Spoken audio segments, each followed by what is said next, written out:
നിനക്ക് പൈസ വേണം അത്രയല്ലേ ഉള്ളൂ. എൻ്റെ ഒരു 25,000 രൂപയുണ്ട്, അത് ഞാൻ തരാം. 25,000 രൂപ കയ്യിൽ വെച്ചോണ്ടിരുന്നിട്ട് എന്തോന്ന് ചെയ്യാൻ? തരാന്ന് പറഞ്ഞാ പോരെ, അയച്ചു തരണം. വന്നോ?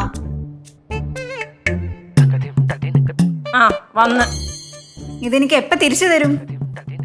അത് ഡേ കെയറിന്ന് കിട്ടുമ്പോ തിരിച്ചു തരാം. ശ്രദ്ധിച്ചു കേൾക്കണം, ഡേ കെയറിന്ന് എന്തെങ്കിലും കിട്ടിയാൽ മാത്രം തിരിച്ചു തരും. പിന്നെ ഇന്ന് പോലെ ഇവളും എന്റെ പാർട്ണറാണ്. ഇതെപ്പോ? ഇപ്പം ഇത്ര പൈസ ഇൻവെസ്റ്റ് ചെയ്തില്ലേ? അപ്പൊ എന്റെ ശമ്പളം? അശ്ശേ, എനിക്ക് ആലോചിക്കുമ്പോ തന്നെ ഉണ്ടല്ലോ എനിക്ക് ലജ്ജ തോണ്. നിനക്ക് എങ്ങനെ ഇത് പറയാൻ പറ്റണം?